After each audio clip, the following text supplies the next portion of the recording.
They flooded my workshop, and at first I honestly thought it was just bad luck. You know, one of those things you deal with, fix, and move on. But it turned out it wasn't luck at all. It was deliberate. And by the time I figured that out, something in me had already shifted in a way I didn't quite recognize anymore. It started with a smell, not loud, not obvious, just this damp, sour kind of scent that didn't belong in a place built around dry wood and sharp tools. The kind of smell that creeps into your nose before your brain catches up. And I remember standing outside my shop that morning, coffee in hand, thinking maybe the humidity had just gotten bad overnight. Maybe I forgot to seal something properly, nothing serious. Then I opened the door. And I stopped. Because the sound hit first, not the sight.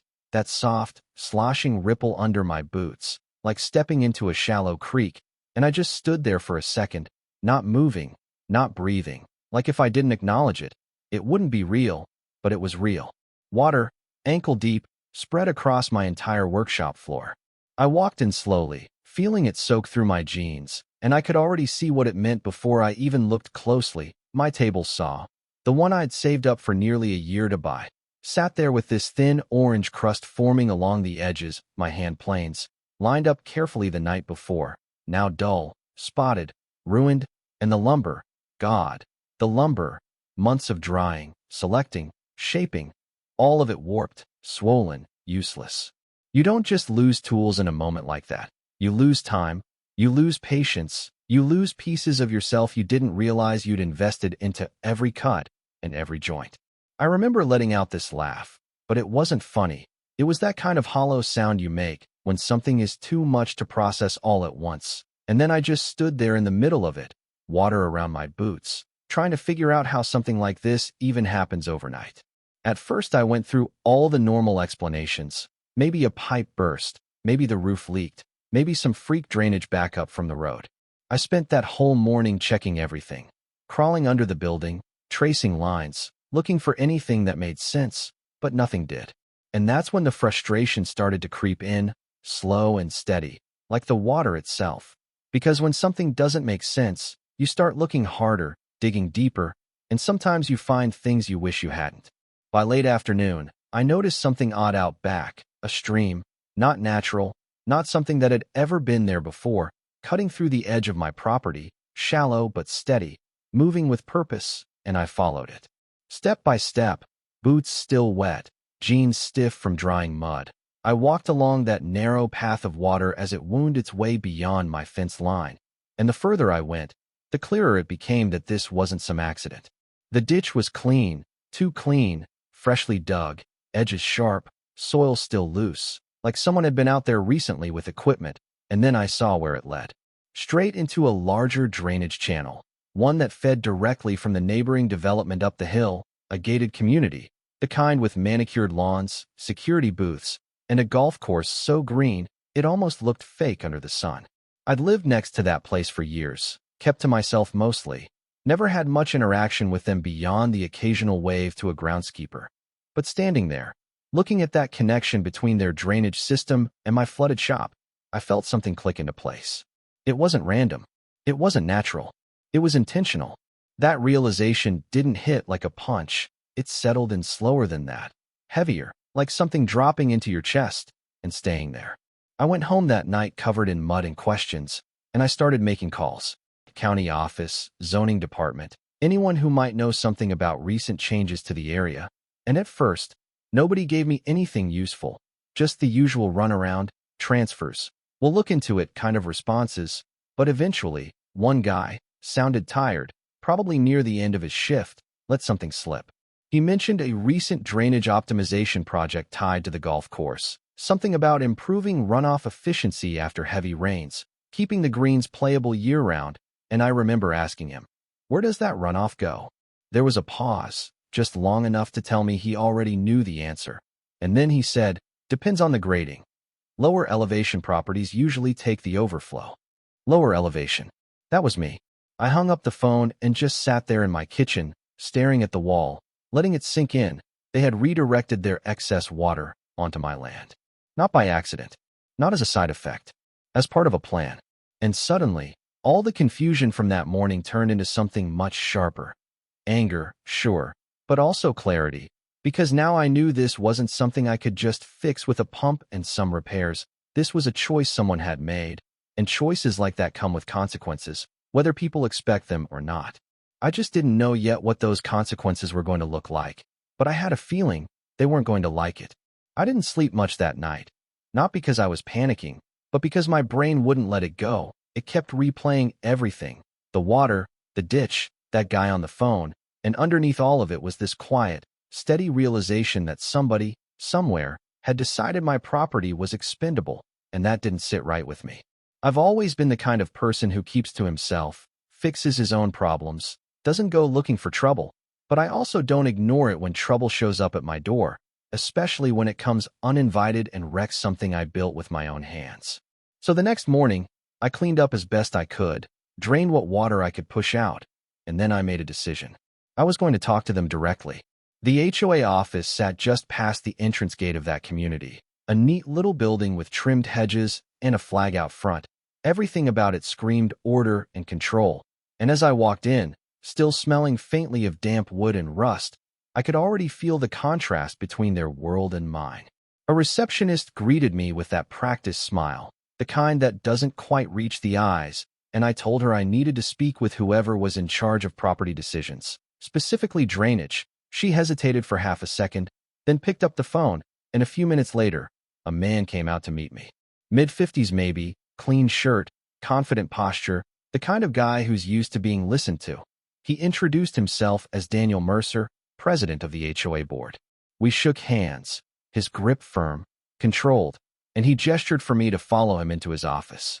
I didn't sit right away. I just stood there for a moment, looking at him, letting the silence stretch a little longer than polite. Then I said it straight. Your drainage system flooded my workshop. He didn't react the way I expected.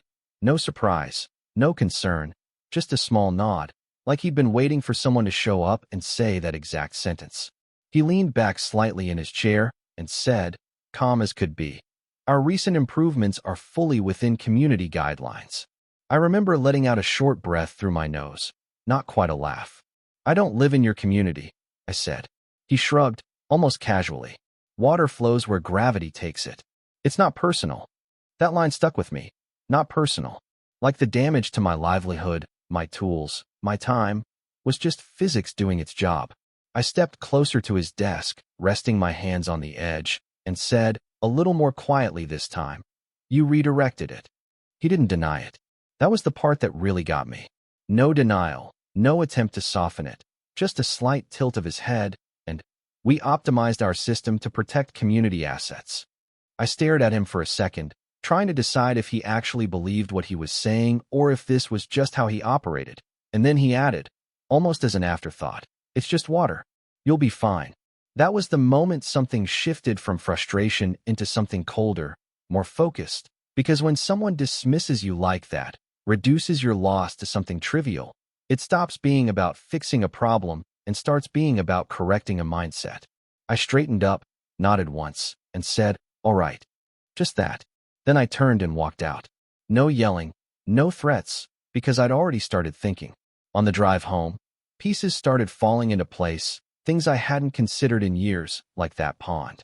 It sat right along the edge of my property, stretching into theirs, a quiet, unassuming body of water that had been there longer than either of us, and I knew for a fact they used it.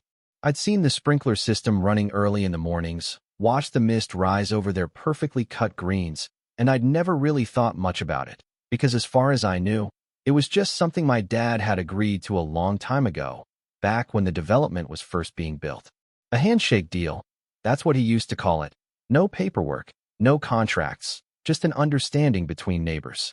Back then, it probably made sense, different people, different priorities, but standing there in my flooded shop the night before, that old agreement started to feel less like neighborly cooperation and more like something they'd been benefiting from without ever needing to think twice about it. So I decided to check. And when I say I checked, I mean I went all in: county records, property maps, water rights documentation, anything I could get my hands on. I spent hours digging through old files, cross-referencing boundaries, looking for anything that would tell me exactly where I stood, legally speaking. And the more I looked, the clearer it became. They didn't have a leg to stand on. No easement, no formal agreement, Nothing filed that gave them the right to pull water from that pond. It was just assumed. Worse than that, when I pulled up the most recent survey, I noticed something that made me sit back in my chair and just smile a little. The pump house they used for their irrigation system. It wasn't on their land. Not even close. It sat entirely within my property line. I must have looked at that map 10 times, tracing the boundary over and over just to make sure I wasn't misreading it, but it didn't change. They had built their entire water access point on land they didn't own, and nobody had ever questioned it. For over a decade, they'd been pulling water for free, maintaining their perfect golf course, all while assuming that arrangement would just continue forever, and maybe it would have, if they hadn't decided to reroute half their stormwater into my workshop. I leaned back, staring at the ceiling, letting the weight of that realization settle in. Because now, for the first time since I stepped into that water, I wasn't reacting anymore. I had leverage, real leverage, and with that came a choice. I could try to negotiate, call Mercer back, explain what I'd found, give him a chance to make it right, or I could let them feel, just for a little while, what it's like when something you depend on suddenly stops working. I wish I could say I wrestled with that decision for a long time, that I went back and forth, weighing the pros and cons like some kind of reasonable, level-headed guy, but the truth is, I didn't. Not after the way he looked at me. Not after, it's just water. So the next morning, I grabbed a heavy-duty steel lock from the hardware store, drove down to the edge of the pond, and walked straight to that pump house. It was quiet out there, early, the kind of stillness you only get before the day really starts. And for a second, I just stood there, looking at it, this small building that had been sitting on my land for years without me ever thinking twice about it. Then I stepped up, threaded the lock through the latch, and snapped it shut. The sound was louder than I expected, sharp, final, like closing a door that wasn't going to open again anytime soon. I gave it a quick tug to make sure it held, then turned and walked back to my truck, not rushing, not looking back, because I already knew what was going to happen next. By that afternoon, the sprinklers stopped. You could see it from the road, those wide arcs of water that used to sweep across the greens gone. Day one, maybe it didn't seem like much, just a minor inconvenience, but I knew better. Grass like that, the kind they pride themselves on, doesn't stay perfect without constant care. Day two, the color started to shift, just slightly, a little less vibrant, a little more dull, and I found myself driving by a little slower than usual, not stopping, just observing. By day three, the complaints probably started rolling in, golfers noticing dry patches, staff scrambling to figure out what went wrong, and I could almost picture Mercer in another one of his calm little meetings, explaining things away, assuring everyone it was temporary. But nature doesn't care about explanations, and neither did I. By day 5, it was obvious. The greens weren't green anymore. They were fading into this uneven, tired shade of yellow, patches of brown creeping in like cracks in a facade that had always seemed flawless. And that's when the calls started coming in, not to me. Not yet, but I knew it was only a matter of time. By the end of that first week, the situation had shifted in a way nobody in that gated community could ignore anymore. What started as a quiet inconvenience had turned into a very public problem, and the kind of people who pay premium fees for pristine golf courses don't handle temporary issues very well when those issues start costing them money. I didn't have to be inside their meetings to know what was happening. You could feel it just driving past, the tension, the rushed maintenance crews, the way the greens had gone from magazine perfect to something closer to a patchy field you'd expect in late August, and every day it got worse. The thing about grass like that, the kind they build reputations on, is that it doesn't forgive neglect, miss a few cycles of irrigation, and it starts to break down fast, roots drying out, color fading, texture changing. And once that process starts, it doesn't just bounce back overnight. By day 10, they weren't just dealing with appearances anymore. They were dealing with reputation, refunds, complaints stacking up from members and guests who didn't sign up to play on a dying course. That's when I got the first letter. It came certified, thick envelope, official tone, a cease and desist notice, demanding that I restore access to the pump house immediately, claiming interference with community operations, potential damages, all the usual legal language meant to sound intimidating if you don't know where you stand. I read it once, then again, slower the second time, not because I was worried, but because I wanted to make sure I didn't miss anything, and the more I read, the more it confirmed what I already knew. They were reaching, leaning on authority they didn't actually have. I set the letter down on the table, walked over to the window, and just stood there for a minute looking out toward the tree line where that pond sat, quiet as ever, like none of this chaos had anything to do with it. And then I turned back, grabbed a pen, and started writing my response. I didn't rush it. I took my time, laid everything out clearly, the flooding, the damages to my workshop, itemized down to individual tools, replacement costs, labor, lost materials. Then I added something they probably hadn't expected: 10 years of backdated water usage fees, calculated based on reasonable commercial rates. Nothing exaggerated, just fair numbers applied consistently over time. And when I totaled it all up, I'll admit, even I paused for a second looking at that final figure. It wasn't small. It wasn't something you brushed off or negotiated down easily. It was the kind of number that forces a decision. I mailed it the next morning. A few days went by, quiet again on my end, but I knew on theirs it was anything but, because by then, the course had crossed a line visually. There was no hiding it anymore. No spinning it as routine maintenance or weather-related issues. It looked bad. And then Mercer called. No assistant, no formal setting this time. Just him, directly. His voice was different too, still controlled. But there was something underneath it now. Pressure, maybe even a hint of disbelief that things had escalated this far. "You've made your point," he said. I leaned back in my chair, phone to my ear, and let a small silence hang there before answering. "Have I?" He exhaled, slow, measured. "This doesn't have to continue." I glanced down at the copy of my invoice sitting on the table. "No, it doesn't," I said. Another pause. Then he asked, "Is that number serious?" I couldn't help it. I smiled a little. Completely. What followed was the kind of conversation that doesn't need raised voices to carry weight. He tried to frame it as excessive, unnecessary, hinted at legal action, timelines, complications, and I listened, didn't interrupt, just let him talk until he ran out of angles. Then I said, calm as ever, "You flooded my property on purpose. This is what it costs." There was a longer silence after that, and when he spoke again, the confidence from our first meeting wasn't quite there anymore. "We're not agreeing to that." I nodded to myself, even though he couldn't see it. "All right." And I hung up. No threats, no drama, just a decision made on both sides. The next step was mine. That afternoon, I went down to the pond again. Same quiet, same stillness. But this time I wasn't there to lock anything. I was there to change the equation entirely. There's a natural creek that feeds out from that pond, keeps the water level stable when things are left alone.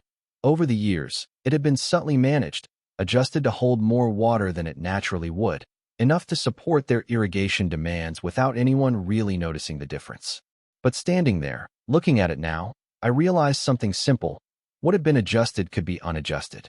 It took some work, not complicated, just physical, clearing the outlet, restoring the natural flow, letting the water drop back to where it was originally meant to sit. And over the next couple of days, that's exactly what it did. Slowly at first, then more noticeably, the waterline receding, exposing more shoreline, reducing the volume available for anything beyond what nature intended. And just like that, even if they somehow got access back to the pump, there wouldn't be enough water to run the system the way they needed. That's when things really hit them. I heard about it through Carl first. He stopped by one evening, leaned against the fence, and said, "They've got trucks coming in now, hauling water." I raised an eyebrow. "Daily?" He nodded. "Costs a fortune, I bet." I looked past him toward the distant edge of that perfect little community and said, almost to myself, "Yeah, I imagine it does."